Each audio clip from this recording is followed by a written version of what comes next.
यमुना तीरा वनचारी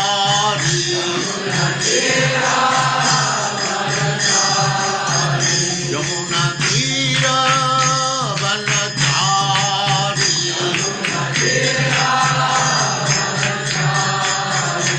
जय राधा माधव कुंज बिहारी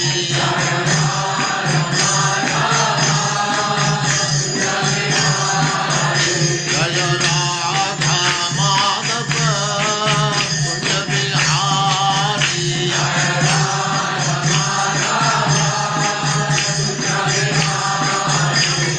गोपी जन वल्लभ गिरिवरधारी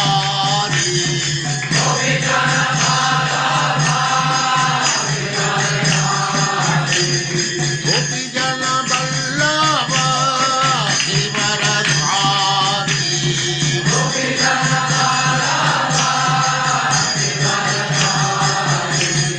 यशोदनंदन व्रज जनरंजन यशोदनंदन व्रज जनरंजन यमुना तीरा वनचारी जय राधा माधव कुंज बिहारी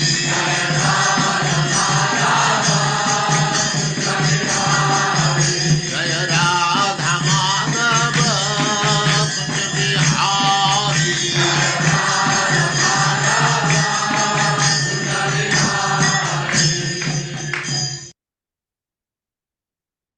ओम नमो भगवते वासुदेवाय ओम नमो भगवते वासुदेवाय। ओम नमो भगवते वासुदेवाय ओम नमो भगवते भगवते वासुदेवाय। वासुदेवाय।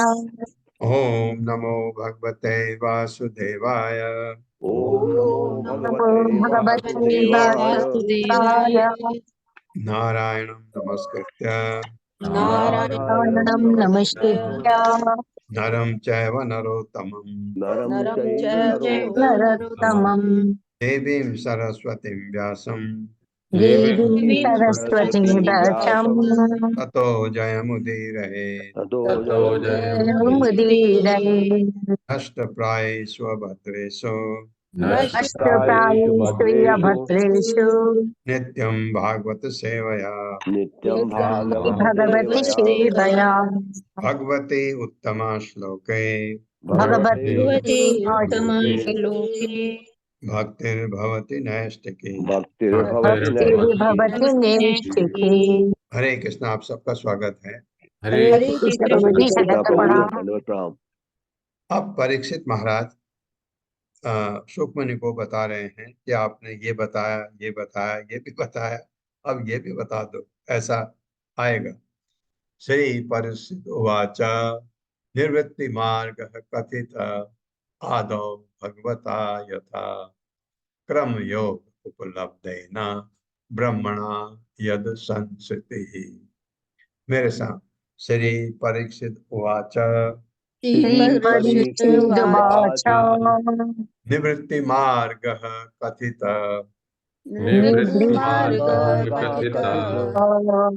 आदौ भगवता यथा आदौ भगवता यथा क्रम योग उपलब्धेन कर्मयोगोपलब्धेन ब्रह्मणा यद संस्कृति।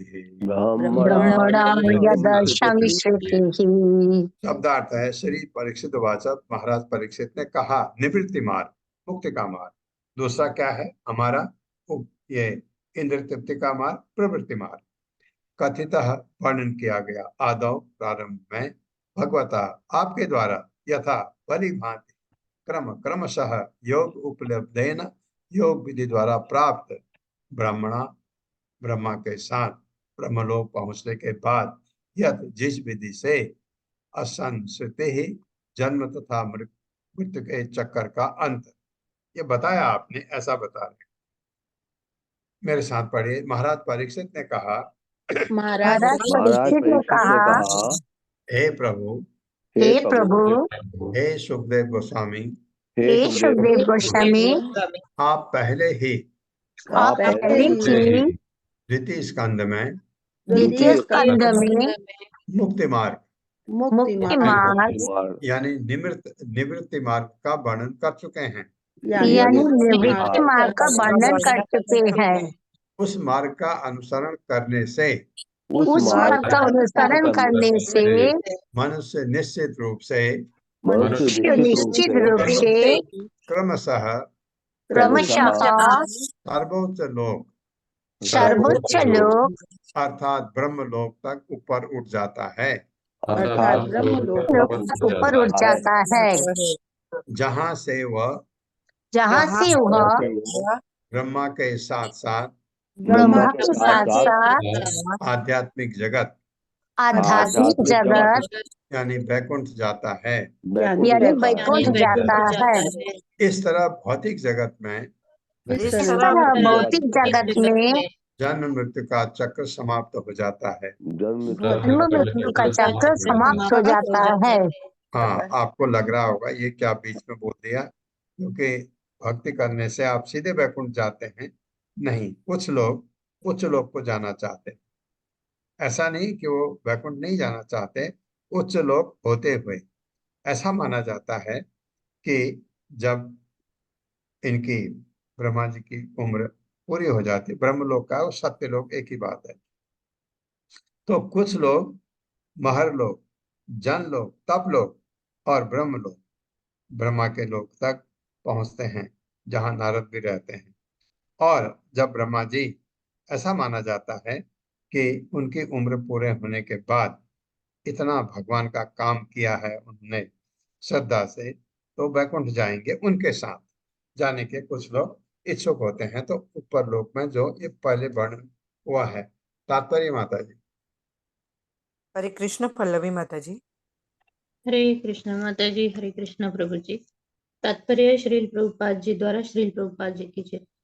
चूंकि महाराज परीक्षित वैष्णव थे, अतः जब उन्होंने 5वें अध्याय के अंत में जीवन की विभिन्न नारकीय दशाओं का वर्णन सुना, तो उन्हें अत्यधिक चिंता हुई कि बद्ध जीवों को किस तरह माया के पास से मुक्त किया जाए और भगवत धाम ले जाया जाए। अतः उन्होंने अपने गुरु सुखदेव गोस्वामी को निवृत्ति मार्ग अथवा अर्थात मुक्ति के मार्ग का स्मरण दिलाया, जिसे वे द्वितीय स्कंद में बता चुके थे। महाराज परीक्षित भाग्यशाली थे कि मृत्यु के समय उनकी भेंट सुखदेव गोस्वामी से हो गई थी।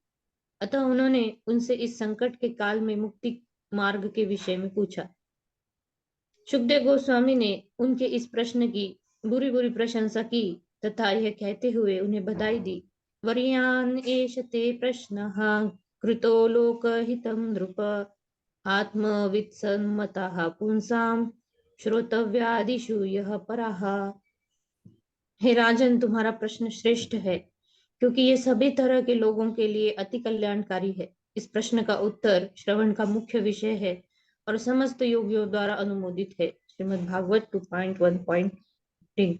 परीक्षित महाराज आश्चर्यचकित थे कि बद्धावस्था में जो इतनी नारकीय यातनाओं को भोगने के बजाय मुक्ति के मार्ग भक्ति को क्यों स्वीकार नहीं करते। यह एक वैष्णव का लक्षण है। वांछा कल्पतरुभ्यश्च कृपा सिंधुभ्य एव च। वैष्णव करुणा का सागर होता है, पर दुख दुखी, वह अन्यों के दुख से दुखी रहता है। इसलिए नारकीय जीवन भोग रहे बद्धात्माओं के प्रति दयालु होने से परीक्षित महाराज ने सुझाव रखा कि सुखदेव गोस्वामी उस मुक्ति मार्ग का वर्णन करते रहे जिसे उन्होंने श्रीमद् भागवत के द्वितीय स्कंद के आरंभ में बतलाया था। इस संबंध में असंस्कृति शब्द अत्यंत महत्वपूर्ण है। संस्कृति द्योतक है जन्म तथा मृत्यु के मार्ग पर बढ़ते जाने का। इसके विपरीत असंस्कृति द्योतक है निवृत्ति मार्ग या मुक्ति के मार्ग का, जिसके द्वारा मनुष्य के जन्म तथा मृत्यु बंद हो जाते हैं और वह धीरे धीरे ब्रह्मलोक की ओर बढ़ता जाता है। जब तक कि कोई शुद्ध भक्त न हो जो उच्चतर लोकों में जाने की परवाह नहीं करता, अतः वह भक्ति करने से अविलंब भगवत धाम चला जाता है। त्यक्त्वा देहं पुनर्जन्म नयति। इसीलिए परीक्षित महाराज बद्ध जीव के लिए निवृत्ति मार्ग के विषय में सुखदेव गोस्वामी से सुनने के लिए उत्कंठित थे। आचार्यों के मतानुसार कर्मयोगोपलब्धेन शब्द यह सूचित करता है कि सर्वप्रथम कर्मयोग तथा उसके बाद ज्ञान योग संपन्न करने पर तथा अंत में भक्ति योग के पद पर आकर मनुष्य मुक्त हो सकता है। किंतु भक्ति योग स्वयं में इतना शक्तिशाली है कि यह कर्म योग या ज्ञान योग पर निर्भर नहीं रहता। भक्ति योग इतना शक्तिशाली है कि एक पापी व्यक्ति भी, जिसके पास कर्म योग की कोई पूंजी नहीं होती, या एक अशिक्षित व्यक्ति भी जिसके पास ज्ञान योग की पूंजी नहीं होती, वह निस्संदेह आध्यात्मिक जगत को प्राप्त कर सकता है, यदि वह भक्ति मार्ग में अटल बना रहता है। मामेवैश्यस्य संशयाः, भगवद गीता 8.7 में कृष्ण कहते हैं कि भक्ति योग की विधि से मनुष्य निस्संदेह भगवान के पास आध्यात्मिक जगत में जाता है। किंतु योगी जन सीधे आध्यात्मिक जगत न जाकर कभी कभी अन्य लोकों को देखना चाहते हैं, अतएव वे उस लोक में जाते हैं जहाँ ब्रह्मा रहते हैं, जैसा कि यहाँ ब्रह्मणा शब्द से सूचित होता है। प्रलय के समय ब्रह्मा जी ब्रह्मलोक के समस्त निवासियों सहित सीधे आध्यात्मिक लोक चले जाते हैं। इसकी पुष्टि वेदों में इस प्रकार हुई है। ब्रह्मणा सहते सर्वे संप्राप्ते प्रतिसंचरे परास्यांते कृतात्मानः प्रविशन्ति परम पदम। जो लोग प्रलय के समय ब्रह्मलोक में रहते हैं, वे अपने उच्च पद के कारण ब्रह्मा के साथ सीधे भगवत धाम वापस चले जाते हैं। हरे कृष्ण। हरे कृष्ण। हरे कृष्ण। बहुत बढ़िया प्रभुपाद ने लिखा है कि परीक्षित महाराज को एक ताजुब हो रहा है कि देखिए, जैसे आप बच्चे होते हैं, बड़े होते हैं, स्कूल जाते हैं, कॉलेज जाते हैं, यूनिवर्सिटी में पढ़ते हैं, उसके बाद ट्रेनिंग भी लेते हैं, उसके बाद जॉब भी करते हैं। एक बात मानी जाती है कि आपका भौतिक चीजों से आसक्ति माना जाता है, मान लें। तो उसके बाद आप 50 साल के होते हैं, 60 साल के होते हैं, और उसके बाद मरना तो उसके बाद है, फिर नरक जाते हैं। वो कहते हैं ये ताजुब की बात है कि इतना होते हुए भी मनुष्य को निमित्त मार्ग क्यों नहीं अपनाते हैं। ताजुब तो लगता है। जब ये पता लग गया कि मुझे किस विधि से मैं भगवत धाम जा सकता हूँ, तो लास्ट में तो कभी कहीं तो आप इस भौतिक जगत से छुटकारा पाइए, कहीं तो इससे विरक्ति पाइए, कभी तो पाइए। आखिरी तक, मरते समय तक आपको वही चिंता है कि इस मेरे बच्चों का क्या होगा, ये मैंने जो ये इतना किया है इसका क्या होगा। यही बताते जाते हैं, इसको ये करना, इसको ये करना, इसको ऐसे बचाना, उसको ऐसे पीड़ा पहुंचाना, तब तुमको फायदा होगा। इन चीजों पर लगे रहते हैं। आखिरी में तो समझ आना चाहिए कि वो मैं बहुत गलत रास्ते पर था, या मुझे ज्ञान नहीं था, या मुझे किसी ने बताया नहीं। जो भी है, ये ये ज्ञान पिता को बच्चों को देना चाहिए। नहीं है, पिता को खुद ही ज्ञान नहीं था, नहीं दिया, लेकिन आपको भगवत कृपा हुई कि आप ये इससे जुड़े, इस मंदिर से जुड़े, आपको ज्ञान हुआ। कोई बात नहीं, कोरोना के टाइम से ही सही, एक समय आया, आपको चांस मिला, आपने समझा, भगवत गीता भी समझी, भागवतम भी समझ रहे हैं। अब समझ आ गया कि आखिरी समय पर भौतिक जगत से हमारा संबंध छोड़ना चाहिए। अगर तब भी तो ये आश्चर्य हो रहा है परीक्षित महाराज को कि लोग नरक क्यों जा रहे हैं। क्योंकि अगर आप आखिरी में भी, आखिरी के 2 महीने 2 दिन भी भगवान को अगर आप समर्पित कर देते हैं अपने को, तो आपको तो सीधे वैकुंठ मिलता है। यही भागवतम कहती है, यही भगवत गीता कहते हैं, सर्वधर्मान परित्यज माम एकम शरणम तत्। यही खटवांग महाराज ने किया। खटवांग महाराज का वर्णन आएगा आगे कहीं। 2 मिनट में नहीं, एक पल होता है या एक क्षण होता है जो एक 1.6 या 1.67 सेकंड का होता है, 2 सेकंड से कम का, या 2 मिनट से कम का, सॉरी। ये खटवांग महाराज यहाँ स्वर्ग में थे, स्वर्ग के राजाओं की तरफ बहुत बड़े यशस्वी राजा थे। असुरों को मारने के लिए उनकी मदद थी देवताओं ने। वहां गए तो देवताओं ने उनको सजेस्ट किया कि अब आप ऐसा करिए। उन्होंने कहा कि प्रभु ये करो, मैं पहले पहले ये बताओ मेरी उम्र है कितनी बची हुई। तो उन्होंने वहां ज्योतिषी थे, उनका देखा, उन्होंने कहा आपके पास तो अब इतना ही समय है। एकदम भगवान को सरेंडर कर दिया, नीचे आए, भगवान को सरेंडर कर दिया अपने आप को। तो प्रभुपाद कहते हैं, प्रभुपाद से जब प्रश्न पूछा जाता है कितना समय लगता है भगवान को सरेंडर करने में, तो प्रभुपाद का प्रश्न था, क्या तुमने भगवद गीता नहीं पढ़ी है? खटवांग महाराज 2 मिनट्स 2 मिनट से कम में अपने को सरेंडर करके भगवत धाम चले गए। तो ऐसा हमको बुद्धि क्यों नहीं आती है, ये लोग नरक क्यों जा रहे हैं, ये उनके दिमाग में, क्योंकि वैष्णव है, वैष्णव कभी भी किसी का बुरा नहीं चाहता। वो चाहते हैं कि ये नरक में इतनी यातनाएं, इसकी जरूरत ही नहीं है। अब आखिरी में अब आप कैसे ऐसी बुद्धि आप में आती है? भक्ति योग में आने से। लास्ट में भक्ति योग में कोई आ जाए, वो समझ जाए, तो नरक जाने का जरूरत ही नहीं है। ये परीक्षित महाराज का बता रहे हैं, ऐसे उनको ऐसा लगा। प्रवृत्ति लक्षण च एव त्रैगुण्य विषयो मुने यो असावधीन प्रकृते गुण सर्ग पुनः पुनः। मेरे साथ, प्रवृत्ति लक्षण च एव प्रवृत्ति लक्षणाश्चैव त्रैगुण्य विषयो मुने त्रैगुण्यो विषयो मुनि यो असौ असावहन यो असौ असौ अलीन प्रकृते यो वशावनि प्रकृतेः गुण सर्ग पुनः पुनः। गुणसर्ग पुनः पुनः।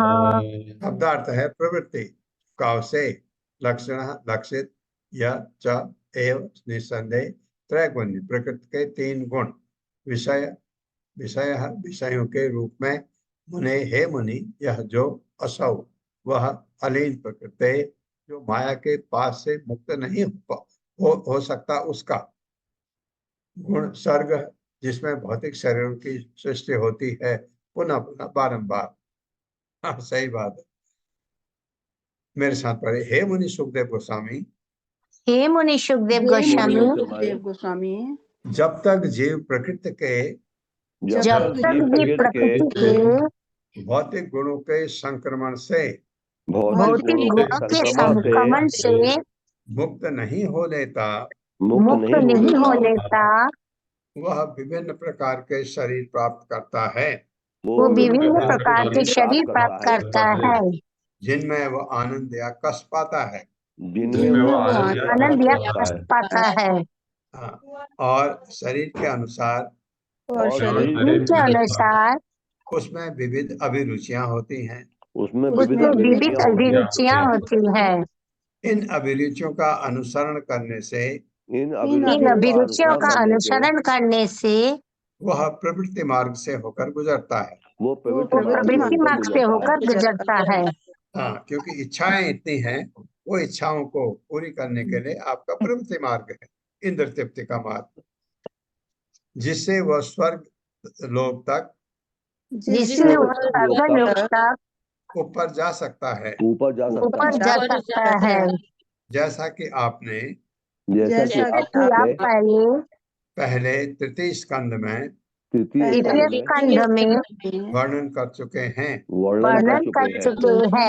हाँ, स्वर्ग तक ऊपर आप उठ सकते हैं अगर आपने गड़बड़ नहीं किया, लेकिन इच्छाएं हैं आपकी, मैं ऐसा ऐश्वर्य चाहता हूँ, ये चाहता हूँ, ये चाहता हूँ, वैसे कर्म भी हैं, वैसे आपके कर्म भी हैं, तो आप स्वर्ग जा सकते हैं। पुण्य काम किया, बहुत सारे पुण्य काम किए, बहुत धर्मशालाएं खोली, अस्पताल खोले, स्कूल खोले, सबको दान दिया, यज्ञ किया, सब कुछ किया, ये है प्रवृत्ति मार्ग अपने सुख के लिए, और उसके बाद स्वर्ग जाना उसका स्वाभाविक है।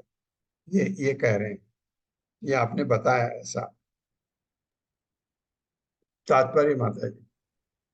हरे कृष्ण राधा रति माता जी। हरे कृष्णा माता जी, हरे कृष्णा प्रभु जी, शत प्रणाम। शील प्रभुपाद जी द्वारा शील प्रभुपाद की जय।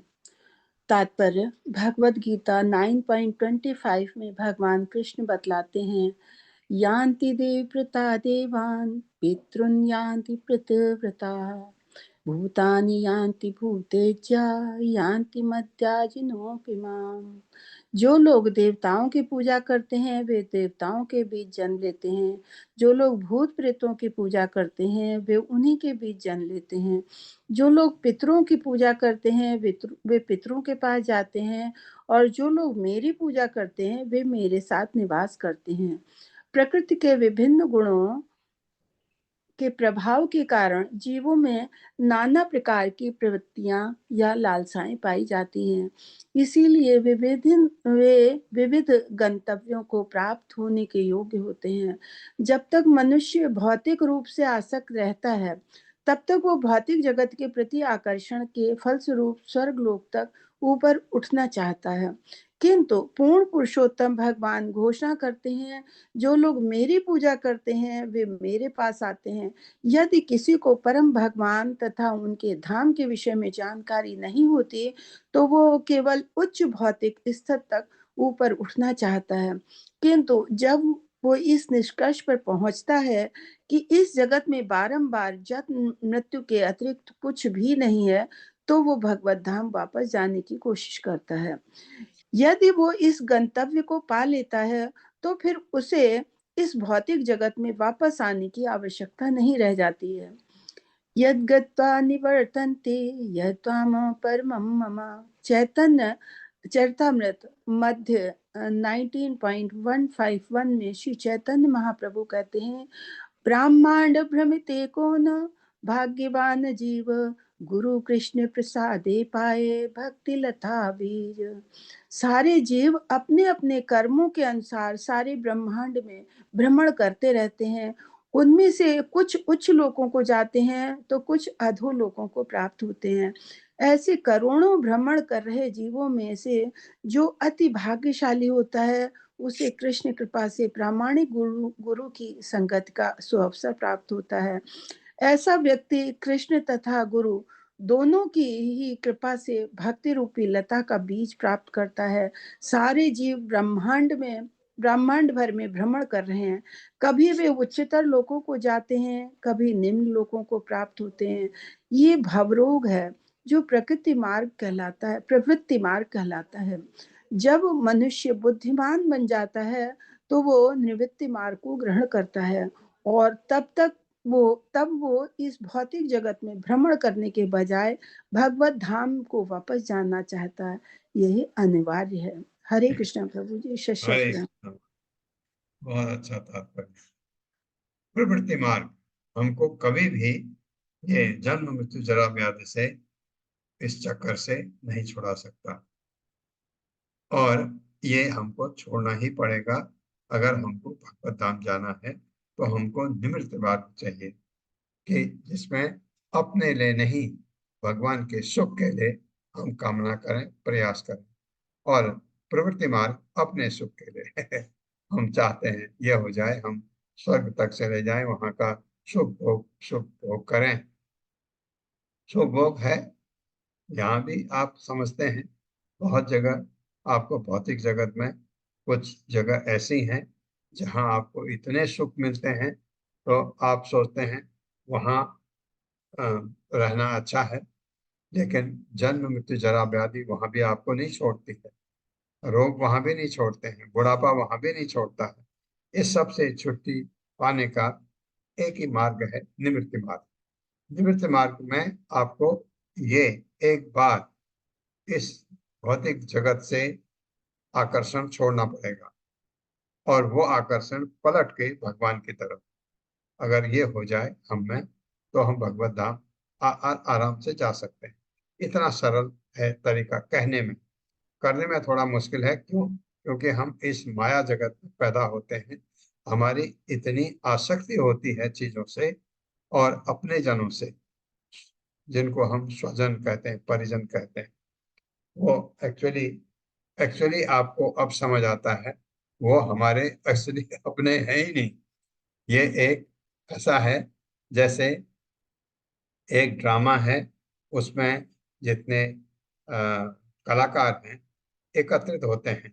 कोई किसी का बाप बनता है, कोई किसी का भाई बनता है, कोई कुछ बनता है। उस प्रकार का है कि हम सब ड्रामा के स्टेज में हैं।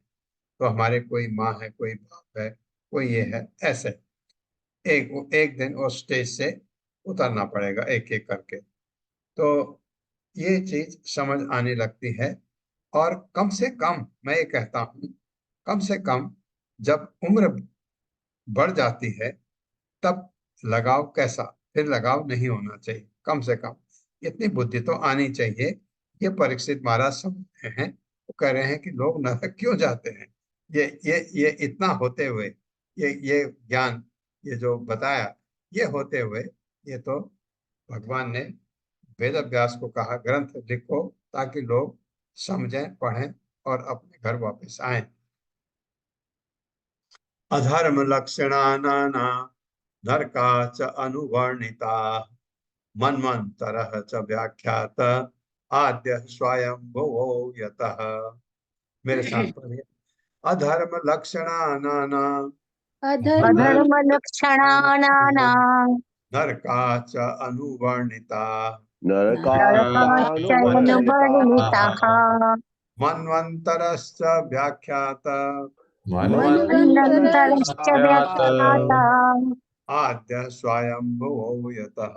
आद्य स्वयंभुवो यतः। शब्दार्थ है अधर्म लक्षण अपवित्र कार्य के लक्षणों से युक्त नाना विविध नरक च भी अनुवर्णिता वर्णित किए गए।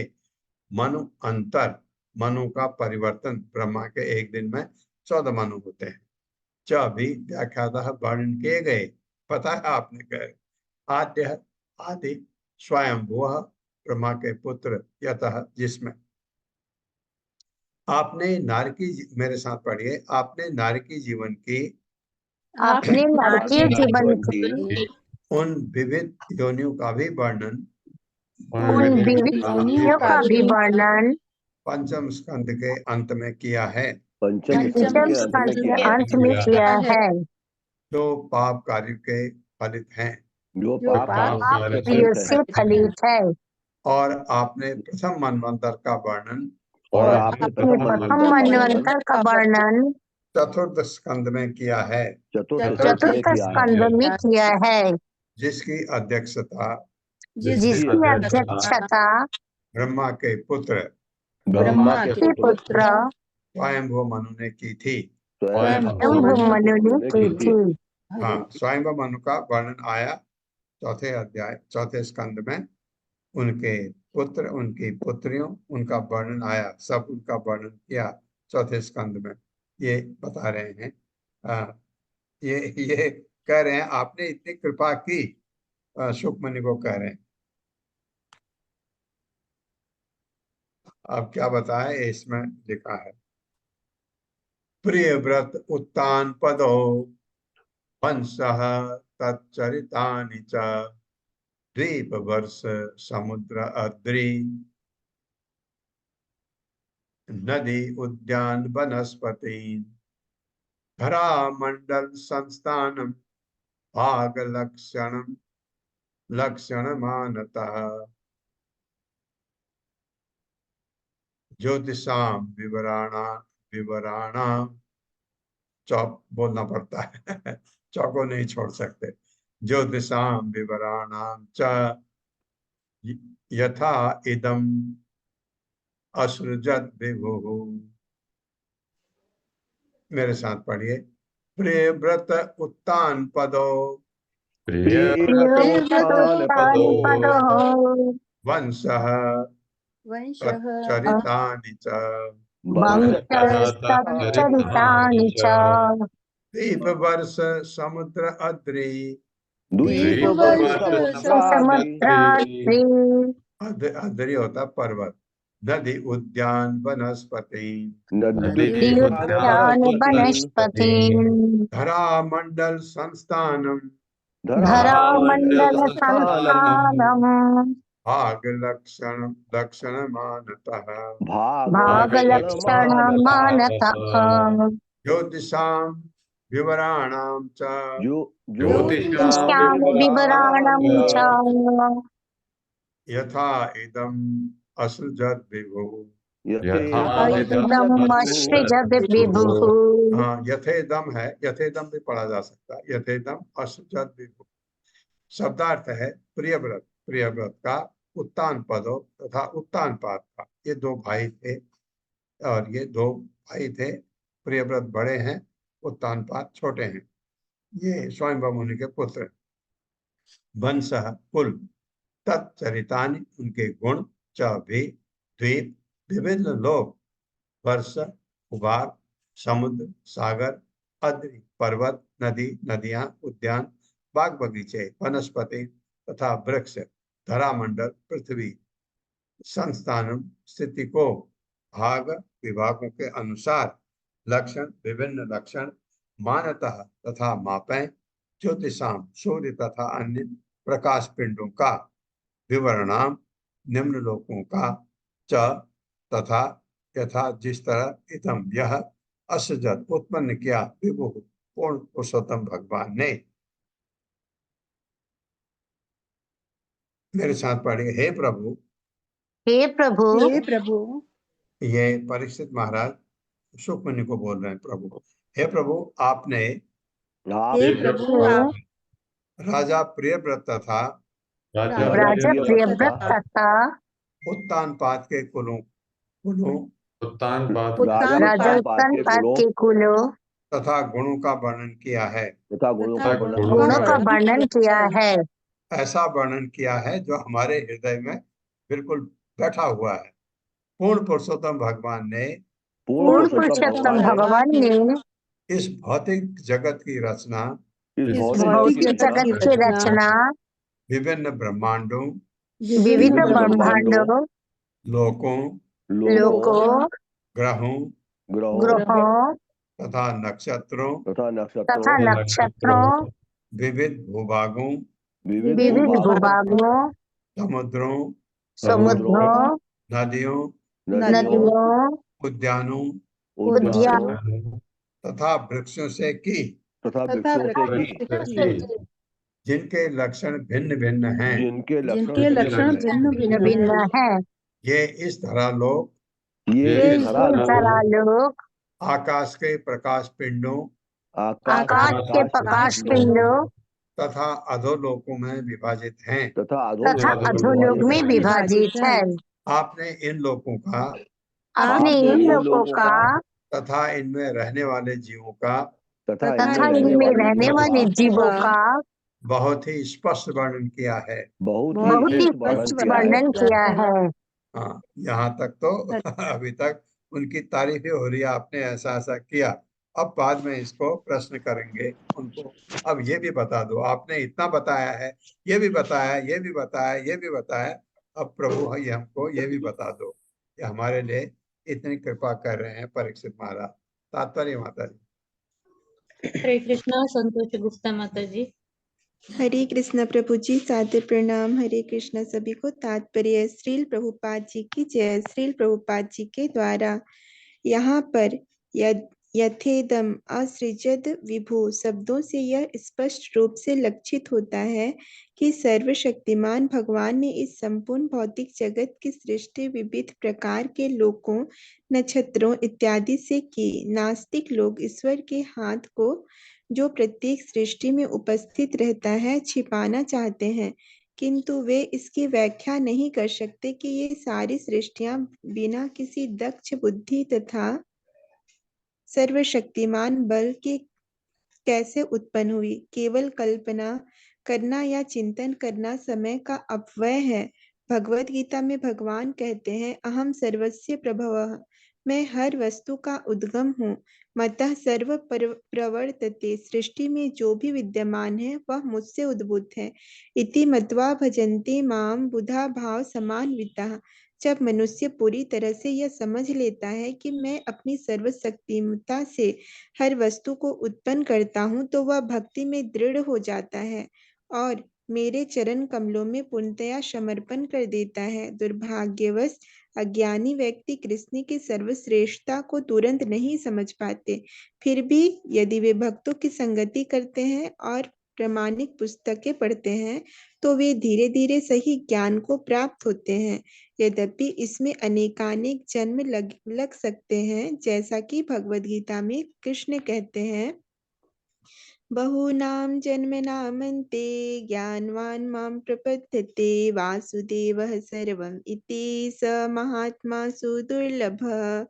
जो वास्तव में ज्ञानी होता है वह अनेक जन्म जन्मांतर के बाद मुझे समस्त कारणों का कारण जानकर मेरी शरण ग्रहण करता है। ऐसा महात्मा अति दुर्लभ है।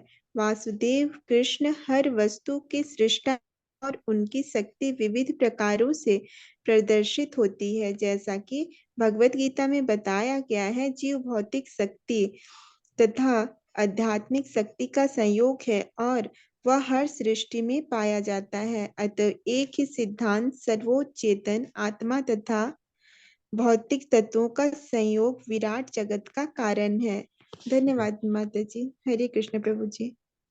ये समझ आ जाए, अहम सर्वस्व प्रभव, ये भगवान ने कहा है, मेरे से ही सब कुछ पैदा होता है।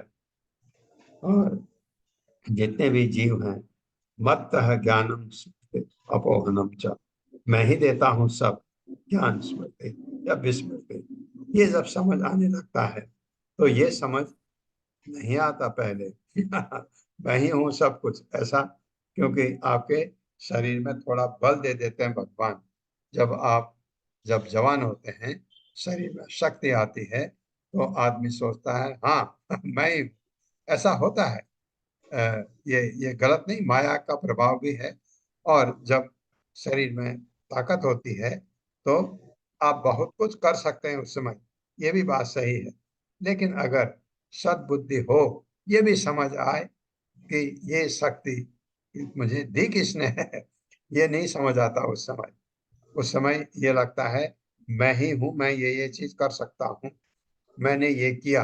ये हमको ऐसा घमंड होने लगता है, ऐसा अहंकार, क्या कहते हैं उसको, मिथ्या अहंकार, वो सच नहीं है। और इसी तरह से जो ये बताया कि ये कैसे पैदा हुआ, ये पर्वत आया कहाँ से, मेरे सामने पहाड़ दिख रहा है, बहुत सुंदर है, कहाँ से आया, नदी बह रही नीचे से, कहाँ से आई। ये सब चीजें आप जहाँ जाइए, किसी देश में जाइए, पर्वत हैं, नदियां हैं, जमीन है और ऊंचा नीचा मैदान, सब कुछ है। कैसे हुआ, किसने दिया है, अपने आप नहीं बन जाता। ये प्रभुपाद दिख रहे हैं, बिल्कुल सही है, अपने आप तो कुछ भी नहीं होता है कोई ना कोई तो उसके पीछे होता है। अब ये आपका शरीर, जितने भी जीवात्माएं हैं उनका शरीर कैसे बनाया भगवान ने इस तरह कि उनमें देखिए किसी चीज को कोई कहीं भी गलत नहीं है। अपने शरीर को आप ले लो कि कहाँ पर कान है, कहाँ पर नाक है, कहाँ पर आंख है, और इसके बावजूद जो बायोलॉजी पढ़ते हैं या जिन्होंने मेडिसिन पढ़ा है, इस शरीर के अंदर कैसे रचना है। खाना खाते हैं मुंह से, पेट में चला जाता है, पेट में पाचन के लिए क्या क्या चीजें हैं, और उसका फिर जो आपका वो तोड़ करके उससे लेना है ताकत की चीजें। लीवर इतना महत्वपूर्ण ऑर्गन, लीवर ही क्यों, सब कुछ महत्वपूर्ण है। इसोफेगस है, फूड पाइप जहां से खाना जाता है, और दूसरा पाइप है जो लंग को जाता है, जहां हवा जाती, सांस लेते हैं हम। आपने ध्यान दिया होगा, कभी कभी गलती से खाते समय या पीते समय पानी की बूंद या खाने का एक टुकड़ा लंग की तरफ चला जाता है, आप खांसते रहते हैं क्योंकि लंग कहता है अरे क्या कर गए, निकालता है बाहर को। जब तक वो बाहर नहीं निकलता है, क्योंकि वहां खाना नहीं जाना चाहिए, ऐसा होता है कभी कभी। ऐसा रास्ता से एक है, जब आप खाना खाते हैं, ऐसी परिस्थिति है, ऐसी व्यवस्था बनी है कि खाना आपके पेट में जाए, लंग में नहीं जाए। ये आपने अनुभव किया होगा, अरे खांसते रहे, गलत चला गया, ट्रेकिया में चला गया, जब तक वो बाहर नहीं निकलेगा आप कुछ कुछ ले ही नहीं सकते हैं। वो निकलेगा बाहर। अगर नहीं निकलेगा तो हमारी मृत्यु सम बिल्कुल नजदीक है। आपने सुना होगा ऐसा कि उसके मुंह में वो हड्डी फंस गई थी, डेथ हो गई। बड़े बड़े लोगों की ऐसा होता है, क्योंकि उसका दूसरा उपाय है ही नहीं। इमीडिएट सर्जरी होनी चाहिए, वो निकलना चाहिए वहां से, वहां रहना नहीं चाहिए, क्योंकि लंग में खाना नहीं जा सकता। कैसी व्यवस्था है, मैं आपको ये कह रहा हूँ।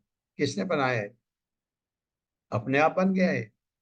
अपने आप तो कुछ भी नहीं बनता, ये भगवान की ऐसी सृष्टि है। तो ये इतने महान है भगवान, ये जब समझ आता है तो आपका सिर उनके सामने झुकना चाहिए, लेकिन नहीं झुकता। आप तो पीठ लगा देते हैं उस तरफ कि भगवान की तरफ पीठ, मैं ही हूँ। अरे ठीक है, ऐसा है, बना है शरीर, अपने आप बना है, अपने आप नहीं बनता ये। लेकिन धीरे धीरे एक जन्म हुआ, 1000 जन्म हुए, 1,00,000 जन्म हुए, 1 करोड़ जन्म हुए, 1 अरब जन्म, घूमते रहे 84 लाख में। फिर समझ आया, बहुनाम जन्म नाम अंते ज्ञानवान मां प्रपद्यते। इतने जन्मों के बाद जो मुझे मेरी पूजा करता है, जो मेरी तरफ आकर्षित होता है, वासुदेव सर्वमिति, जो ये समझ जाता है कि वासुदेव ही सब कुछ है, सब महात्मा सुदुर्लभ। ऐसा महात्मा दुर्लभ। दुर्लभ क्यों? क्योंकि इतने जन्म के बाद समझ आया एक को, दूसरे को उससे कुछ कम में, तो हमेशा दुर्लभ है। बहुत कम लोग समझ पाते हैं ऐसे, इसी 84 लाख में घूमना चाहते हैं। बहुत बढ़िया तात्पर्य। अधुनेह यानी अधुना इह, अधुना इह महाभाग यथा एव नरका नरः नानो अग्रयात् नानो नानो अग्रयात् एतान् नानो अग्रान् एतान् अन्येत् तन्मे व्याख्या तुम अर्हसि। मेरे साथ पढ़िए। अधुना एह महाभाग अधुना अधुनेह महाभाग यथा एव नरकान् नरः जत एव नरः नानो गर्यात् एत नानो नानो गर्यात् एतनानि अनुग्रयान् तन्मे व्याख्या तुम अर्हसि। तन्मे व्याख्यातुम् अर्हसि। अधुना संप्रति यह इस भौतिक जगत में महाभाग, हे महान ऐश्वर्यवान तथा भाग्यशाली सुखदेव गोस्वामी, भाग्यशाली, यथा जिससे एव निसंदेह नरकान, नरक की स्थितियां जिनमें अधर्मियों को रखा जाता है। क्यों भाग्यशाली क्यों है सुखदेव गोस्वामी? भगवान के भगवान का वर्णन कर रहे हैं। जो बहुत भाग्यशाली होता है वो भगवान के रूप का, भगवान के सृष्टि का, भगवान के गुणों का वर्णन करता है। जो आपने देखा है वहाँ 18वें अध्याय में भगवान कहते हैं, ऐसा भक्त मुझे इतना प्रिय है, उससे प्रिय मुझे कोई है ही। अगर आप भगवान को प्रिय हैं तो आपसे ज्यादा ज्यादा भाग्यशाली कौन है? इसलिए यथा जिससे एव निस्संदेह नरकान, नरक की स्थितियां जिनमें अधर्मियों को रखा जाता है, नरह मनुष्य, नाना अनेक प्रकार, उग्र यातयान यातनान, सॉरी मैं यातयान पढ़ रहा था इसको, यातनान यातनाओं का और कष्टों को न याद नहीं भोगेंगे तथा वह में मुझसे व्याख्या तुम अर्ह से कृपा करके वर्णन करें। अब कह रहे हैं आप वर्णन करें। अभी तक तो आपने ये किया, आपने ये किया, आपने ये किया, यही बोलते जा रहे थे।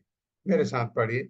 हे परम भाग्यशाली हे परम भाग्यशाली तथा ऐश्वर्यवान सुखदेव गोस्वामी, तथा ऐश्वर्यवान सुखदेव गोस्वामी, अब आप कृपा करके मुझे बताएं कि अब आप आप कृपा करके मुझे बताएं कि मनुष्यों को किस तरह, मनुष्य को किस तरह उन नरक की स्थितियों में प्रवेश करने से उन नरक की स्थितियों में प्रवेश करने से बचाया जा सकता है, बचाया जा सकता है, जिनमें उन्हें जिनमें उन्हें उन्हें भीषण यातनाएं सहनी पड़ती हैं। भीषण भीषण यातनाएं यातनाएं सहनी पड़ती है। है। हाँ, आपने सब कुछ तो बताया, अब कृपा करके ये बताइए इनको कैसे बचाया जा सकता है कि ये नारकी जीवन में न जाए। तात्पर्य माता जी। हरे कृष्णा सुषमा बत्रा माता जी। हरे कृष्ण माता जी। प्रभु जी हरे कृष्णा, दंडवत प्रणाम। हरे श्री कृष्ण। प्रभुपाद जी की जय। प्रभुपाद जी के द्वारा तात्पर्य। पंचम स्कंद के 26वें अध्याय में शुकदेव गोस्वामी ने बतलाया है कि जो लोग पाप कर्म करते हैं उन्हें नरक लोकों में प्रवेश करने के लिए तथा कष्ट उठाने के लिए बाध्य किया जाता है। क्योंकि महाराज परीक्षित भक्त है, अतः अब उन्हें चिंता है कि इसे किस तरह रोका जा सकता है। वैष्णव परम दुखी होता है, परम दुखी होता है, उसे पर दुख सॉरी वैष्णव पर दुखी होता है। दूसरे शब्दों में उसे निजी कष्ट नहीं होता, किंतु अन्यों को दुखी देखकर वह दुखी होता है। प्रहलाद महाराज ने कहा, हे प्रभु, मेरी अपनी समस्याएं नहीं है, क्योंकि मैंने आपके दिव्य गुणों का गुणगान करना सीख लिया है, अतः मैं भाव समाधि में प्रवेश कर सकता हूँ। किंतु मेरी एक समस्या है, क्योंकि मैं इन धूर्तों तथा मूर्खों के विषय में सोचता रहता हूँ, जो माया सुख अर्थात क्षणिक सुख है, हाँ ऊपर से ऊपर लाइन। अर्थात क्षणिक सुख में लगे हैं और जिन्हें आपकी भक्ति का कोई ज्ञान नहीं है। वैष्णव के समक्ष यही समस्या रहती है, क्योंकि वैष्णव पूर्णतया पूर्ण पुरुषोत्तम भगवान के शरणागत होता है, अतः उसकी अपनी कोई समस्या नहीं रहती। किंतु पतित बद्ध आत्माओं के प्रति दयालु होने से वह उनको इस जीवन में तथा अगले जीवन में नारकीय जीवन से बचाने की योजनाओं के विषय में सदैव सोचता रहता है। इसीलिए परीक्षित महाराज ने उत्सुकता पूर्वक शुकदेव गोस्वामी से ये जानना चाहा कि मानवता को किस तरह नरक में गिरने से बचाया जा सकता है। शुकदेव गोस्वामी पहले ही बता चुके थे कि लोग किस तरह नारकीय जीवन में प्रवेश करते हैं, और वे यह भी जानना चाहते कि यह भी बता सकते जीवन में हैं। प्रवेश करते हैं, और वे यह भी बता सकते हैं कि उन्हें किस तरह से बचाया जा सकता है। बुद्धिमान लोगों को इन उपदेशों का लाभ उठाना चाहिए, किंतु दुर्भाग्यवश संपूर्ण जगत में कृष्ण भावनामृत का अभाव है, अतः लोग घोर अज्ञान से पीड़ित हैं और इस जीवन के बाद के जीवन में विश्वास तक नहीं करते। उनके अगले जीवन के विषय में आश्वस्त कर पाना बहुत कठिन है, क्योंकि वे भौतिक भोग के पीछे भागने में मदान्ध प्राय हो चुके हैं। फिर भी हमारा कर्तव्य है, सारे विज्ञ जनों का कर्तव्य है कि उनको बचाएं। महाराज परीक्षित उनके प्रतिनिधि हैं जो उन्हें बचा सकता है। हरे कृष्ण प्रभु जी। हरे हरे कृष्ण माता जी, धन्यवाद। ये ये ये मुश्किल है। ये जबकि वैष्णव चाहता है उनको मदद करें, लेकिन वो कहते हैं दूसरा जन्म तो होता ही नहीं, यही जन्म है, इसमें सुख भोग करो और आनंद उठाओ। तो इसका मतलब नरक के जाने के लिए अपने को तैयार कर देते हैं। तो ये कहते हैं। अब पढ़ते हैं क्या कहते हैं सुखदेव गोस्वामी। श्री शुक उवाच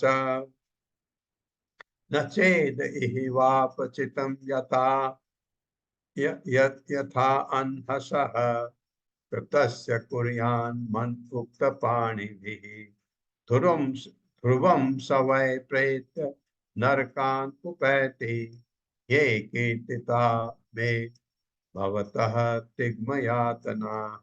मेरे साथ पढ़िए।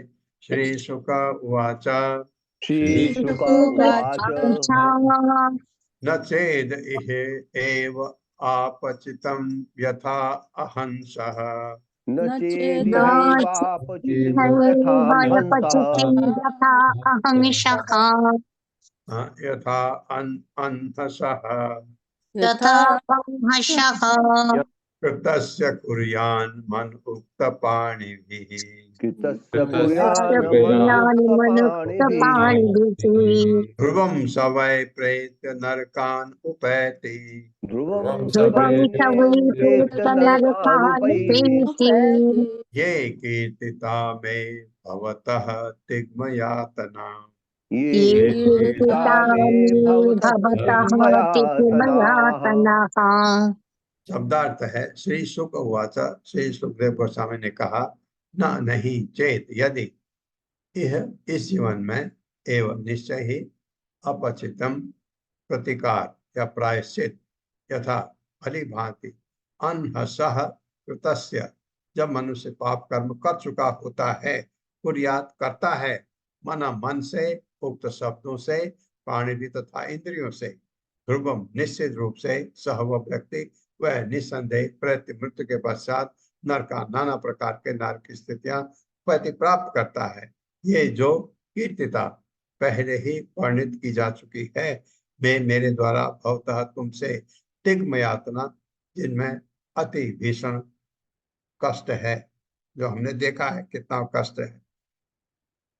मेरे साथ पढ़िए। सुखदेव गोस्वामी ने उत्तर दिया, सुखदेव गोस्वामी ने क्या उत्तर दिया?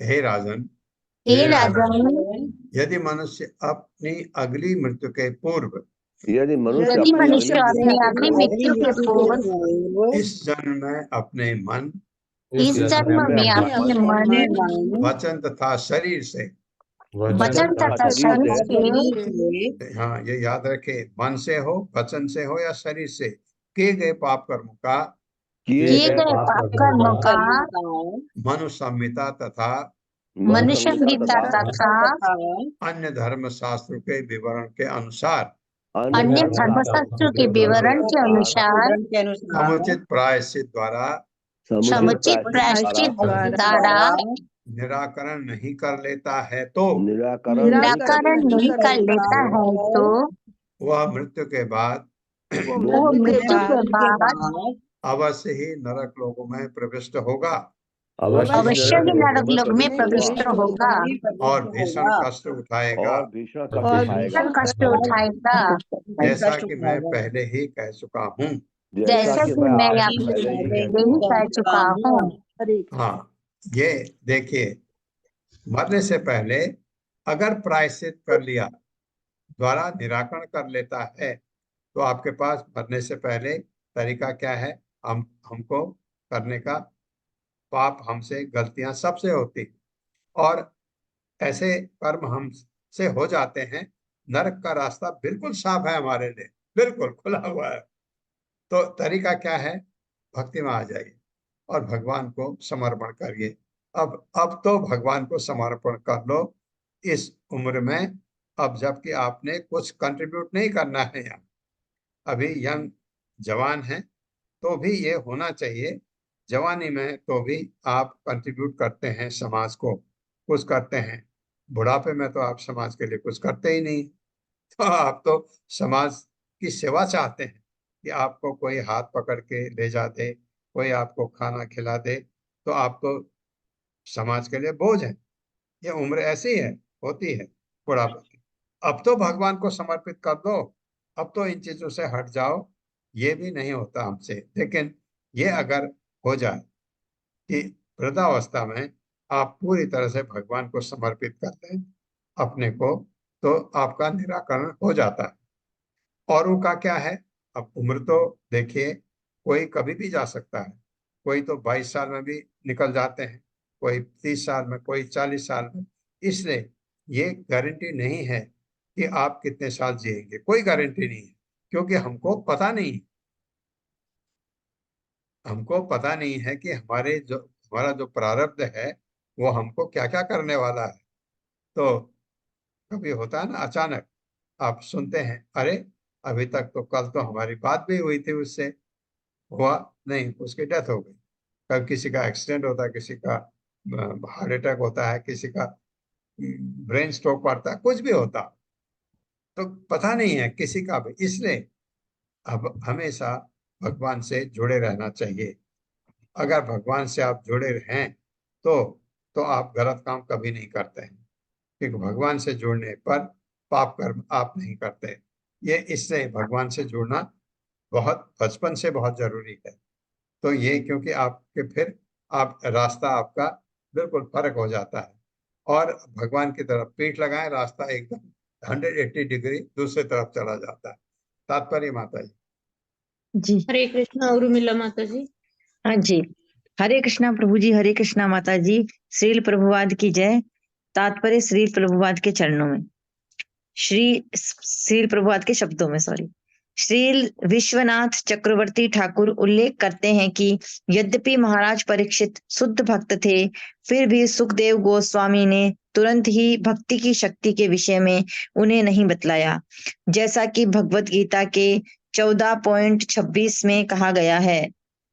माम च यो व्यभिचारेण भक्ति योगेन सेवते स गुणान् समतीत्यैतान् ब्रह्म भूयाय कल्पते। भक्ति इतनी प्रबल होती है कि यदि कोई पूरी तरह से कृष्ण की शरण ग्रहण कर ले और पूरी तरह उनकी भक्ति करे तो उसके पापमय जीवन के सारे फल तुरंत समाप्त हो जाते हैं। गीता में अन्यत्र 18.66 भगवान कृष्ण मनुष्य को प्रेरित करते हैं कि अन्य सारे कर्मों को त्याग कर उनकी शरण में आएं, और वे वचन देते हैं कि अहम त्वाम सर्व पापेभ्यो मोक्षयिष्यामि, मैं तुम्हारे सारे पापों के फलों से मुक्त कर दूंगा और तुम्हें मोक्ष प्रदान करूंगा। इसलिए परीक्षित महाराज के प्रश्नों के उत्तर में उनके गुरु सुखदेव महाराज तुरंत ही भक्ति योग की व्याख्या कर सकते थे, किंतु परीक्षित महाराज की बुद्धि की परीक्षा लेने के लिए उन्होंने सर्वप्रथम कर्म कांड के अनुसार प्रायश्चित की संस्तुति की। कर्म कांड के लिए 80 प्रमाणिक शास्त्र है।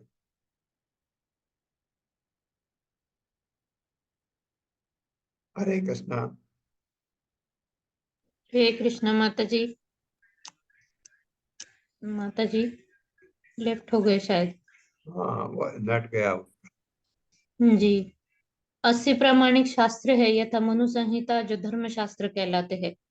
इन शास्त्रों में मनुष्य को अन्य प्रकार के काम कर्म करके पाप कर्मों का निराकरण करने का परामर्श दिया गया है। सुखदेव मैं गोस्वामी ने पढ़ूं? महाराज परीक्षित को आ गए क्या? पढ़िए मत पढ़िए। अरे वो अपने आप ही लेफ्ट हो गया था, मतलब नेटवर्क चला गया था। सुखदेव गोस्वामी ने महाराज परीक्षित को सर्वप्रथम इसी मार्ग की संस्तुति करने की सलाह दी है, और यह तथ्य है कि जो व्यक्ति भक्ति स्वीकार नहीं करता, उसे अपने अपवित्र कर्मों के निराकरण के लिए इन शास्त्रों के निर्णय को मानकर कार्य करना होता है। यही प्रायश्चित कहलाता है। हरे कृष्ण प्रभु जी। हाँ, इसके बाद अब कल सुनेंगे। ये कह रहे हैं कर्म कर्म कांड के लिए बताया है। कर्म कांडों में, कर्म कांड क्या है आपके वेदों में भरा पड़ा है कर्म कांड, कि ये करने से ये फल, ये करने से ये फल। ऐसा अगर आपसे कुछ गलती हुई, उसको नलीफाई करने के लिए ये मंत्र, उसके लिए ये मंत्र, इसके लिए कर्म कांड। कर्म कांड काफी भक्ति योग में इसको बहुत गलत बताते हैं कर्म कांड को, क्योंकि भक्ति योग है तो कर्म कांड जो है, अब है क्या कर्म कांड? अपनी तुष्टि के लिए, अपने इंद्र तृप्ति के लिए जो जो जो शास्त्र का इस्तेमाल करते हैं उसको कर्म कांड कहते हैं। वेदों में दिया हुआ भरपूर, वेदों में ऐसा भी है कि आप अगर किसी का नुकसान करना चाहते हैं, वो मंत्र भी है। ऐसा सब कुछ भरा पड़ा है।